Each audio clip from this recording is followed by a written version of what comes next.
Time magazine announces their Person of the Year. And Selena Gomez is back. And did Jordyn Woods confirm Kylie's pregnancy? Oh, all that and more on today's rundown. Well, Time magazine has named their Person of the Year, but it's actually multiple people, and women, and Taylor Swift is in the mix. Okay, we're gonna talk about that, but first we have to talk about one of Taylor Swift's friends, Selena Gomez. Okay guys, you remember yesterday everyone was freaking out because Selena made her Instagram private. Now if you already followed her, then you weren't, but whatever. Anyway, if you don't, let's do a quick recap. So yesterday fans began to notice that Selena's Instagram account was no longer publicly accessible. According to a number of her diehard stans, it might have had something to do with her Billboard Women of the Year spread, because before Selena made her account private, she posted a screenshot to her Insta story of a very specific part of her Billboard interview that had to do with the teddy bear on the floor. And over this text, she wrote, quote, "Never will I let another human being guess my words ever again or invite them in my home. That is so hurtful. The most ridiculous part of that is no one knowing my heart when I say things." Confusing, right? Well, her Instagram is now public again, so we still don't know why she made it private to begin with, but she did do an interesting interview yesterday just hours before going private with Kiss FM UK. So the host asked her how it feels to be the most followed person on Instagram. She said, quote, "It's not something I try to keep up. It's fun. I love being able to connect with people, but whether I'm the #1 most followed or the least followed, it's for me." Then she goes on to say this. Do you get paranoid about posting, or do you just take photos and then post and forget about it? Most of the time, I just don't care and just do it. That's what gets me in trouble. So yes, it's yeah. To me, it's just something I'm a little careless with. I don't know, Erin. I think she was just bored and was like, I want to make it private. I don't really care. And then she was getting so many requests after she made it private that she made it public again. I don't know. I think it's also, if you make your account private, once you have 130 million people following you, I don't really know if you're going to be successful, like keeping people from not seeing it. So she probably was like, this is a stupid decision because 130 million people follow me, so I might as well make it public again. Okay, well in that interview, she also did talk about something else, and that's her friendship with Taylor. So in the interview, she said her friendship with Taylor is pretty much the best thing that came out of her time with Nick Jonas. And we just clicked. It was the best thing we got out of those relationships. And then she goes on to say that she and the Jonas brothers are, quote, "lovely, by the way. We're all friends now. We were young, you know, it's a different time."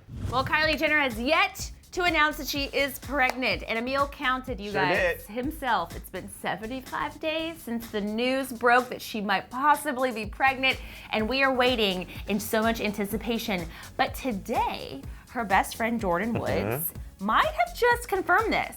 Wow. So Jordyn Woods attended BeautyCon in London earlier this week and was asked about the lip kit creator's potential big news. So she didn't explicitly say that Kylie is expecting rapper Travis Scott's baby, but she did reveal that she'd be an amazing mother. She explained, quote, "I think everyone I'm friends with will make great parents. We all have each other, so it's great." So Kylie is reportedly due to be having a baby girl in February, so she's pretty far along if that's the case. That being said, the interviewer also asked Jordyn how her bestie is doing right now, to which she replied, quote, "Kylie's doing great. She's like my best friend, so I see her a lot. I honestly can't speak on anyone else's situation except my own, but she's doing really well." Well, she did call it a situation. She did call it a situation. If someone was like, "Hey," to my friend, "how is Erin doing?" She'd be like, "She's really great. She's got a lot going on, blah, blah, blah." My friends would never say, "Well, I can't speak to her situation." Yeah, and here's my thing. If I was pregnant and you guys are my friends, or no, let's say I wasn't pregnant and you guys are my friends, which I'm not pregnant, by the way. Really? And somebody said, kept asking about my rumored pregnancy and nobody denies it, then that's confirmation to me that. I agree. You know what I mean? Because literally nobody said, no, she's not pregnant. Nobody said that. Yeah, someone should be like, "You shouldn't listen to the rumors, it's not true." Yeah, you're right. Literally not a single person. Which means it's coming soon. All right, Erin, so Time magazine, every year we look forward to who the person of the year will be. Last year it was Donald Trump because he won the election. This year, like you said, it's not a single person, it's actually multiple, I was gonna say groups of people, it's multiple people, men and women who took part of the #MeToo movement. and they are now known as the Silence Breakers. So the cover, which shows just some of the Silence Breakers, features Taylor Swift, Ashley Judd, and more. A number of women, aside from the few who posed for the cover, were also featured inside the magazine spread. Now, while some women told stories about their own encounters with sexual assault, Taylor opened up about what happened after her win in court against Denver radio DJ David Muller over the summer. And then Times editor-in-chief Edward Felsenthal said today, "This is the fastest moving social change we've seen in decades, and it began with individual acts of courage by hundreds of women and some men who came forward to tell their own stories of sexual harassment and assault." In addition to the magazine, they also released a video that almost brought me to tears. We can't all be sluts. We can't all be asking for it. I am here to give you permission to be angry. This reality might not have to be our reality anymore. I felt this crushing sense of powerlessness. This is the time to take my power back. So Aaron, first of all, bravo to Time Magazine for this beautiful everything. The choice to do But this. national correspondent for Time Magazine, Charlotte Alter, she tweeted and said that from the concept to the finished product, everything, the video, the magazine, the photo shoot, was conceived, done by women. I think that's just a beautiful thing. I think it's been really fascinating because, like this gentleman said, the editor-in-chief, it has been such a fast social movement, and I really don't think it could have happened without the internet and social media. I feel like social media being such a prominent part of all of our lives has allowed this to happen. And I was talking to someone recently about like how this is going to change the industry, and what are these men gonna do? You know, they don't have jobs. Like, should we like send them to an island? And I think that's going to be the most interesting part to see is the what happens next, because in the past, before social media, we've had allegations come up and we had people be or receive consequences for their actions, and then because you don't have social media reminding, they come back, they work again, and then it's like all is forgotten. But now we have this age of transparency where not only are people speaking out and people are being punished for it, it's like, no, you're being punished and we're not going to let this go. Yeah. So it's going to be very interesting this next 2018, 2019, the future. Yeah. Well, we told you guys that Kim Kardashian's new perfume line, I want to say cologne. Growing up, I called all perfume and colognes cologne. Really? So I'm like trying to fight the urge. Her perfume line really made a ton of money. I feel like in the first 24 hours, she made like $10 million with this perfume line. Well, some folks overseas are not as thrilled with the product. Mostly because they can't get what they actually paid for. So TMZ has reported that customers in New Zealand, Australia, and some other countries overseas are not able to get their crystal gardenia purchased because, quote, the perfume is considered a flammable, hazardous material because of its alcohol content, and it cannot be shipped by FedEx and other carriers. There was no warning of any issues on Kim's website, and now Kim and her team are working to refund all of those folks who are affected by this. In other news, she's tweeted some pretty big details about our new reality show. She revealed, quote, so excited to announce the premiere date, host and judges for Glam Masters, the new beauty competition series I'm executive producing. Tune into Lifetime TV on February 28th. And with it came a cryptic trailer for the new series. Spectacle. Hey, boo.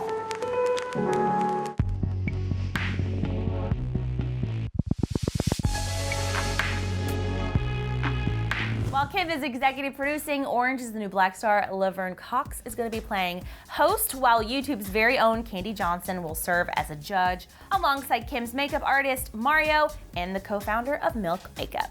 Aaron, it is the end of 2017. I am beyond ready for it to be over with. Same. But Twitter has released some of their end of the year stats, and I am going to tell you what the most retweeted tweet is and the most liked. Was the most liked tweet your tweet about Taylor Swift? It wasn't. Because it should have been. It really should have. So Twitter's most retweeted tweet is from Carter Wilkerson, and he tweeted, yo, at Wendy's, how many retweets for a year of free chicken nuggets? And then Wendy's replied with 18 million, and the tweet that got all these retweets is, help me please, a man needs his nugs. That tweet has 3,640,828 retweets and counting. Now the two most liked tweets aren't as funny. The most liked tweet is from President Barack Obama. He tweeted, no one is born hating another person because of the color of his skin or his background or his religion. It has 4,599,823 likes. And the second most liked tweet is from Ariana Grande following the Manchester attack at her concert. She tweeted, broken from the bottom bottom of my heart, I am so sorry, I don't have words, and that has over 2.5 million likes. You know, I like looking at the most retweeted, the most liked, and just going down the whole list to see all, because it really is a good summary of what we were interested in this year. You know? It's like a little snapshot of our culture this year and what people are really passionate about or tuned into. I know the Manchester thing was just like so covered everywhere, and people were heartbroken all around the world because of that. And then, of course, the presidency with Barack Obama chiming in on a lot of the race relations stuff that's happened this year. And then, you know, we have to have a good laugh. Like, everybody loves Wendy's. I mean, who doesn't love a Wendy's chicken nug? I'm also really sad that he only got 3.6 million. I know! Wendy's set the bar too high. Too high. 18 million retweets. Come on, nuggets are not that expensive. Y'all should be doing something for this man. So what do you actually think of Selena Gomez making her Instagram private, then unprivatizing it today? Do you think it's drama, unnecessary? Do you think she made a point by doing that? Let us know. And also let us know what you think about Time Magazine's choice for Person of the Year. And also, really fast, we live in LA. There's tons of people who are dealing with this fire. We have multiple fires happening right now. So our prayers are with all of you for those who are affected. But let us know what you think about everything we talked about today in the comment section below, and we will be back here tomorrow. Bye, you guys. Click left to find out why Selena wants to be alone. And click right to see if Justin Bieber moved in with Selena.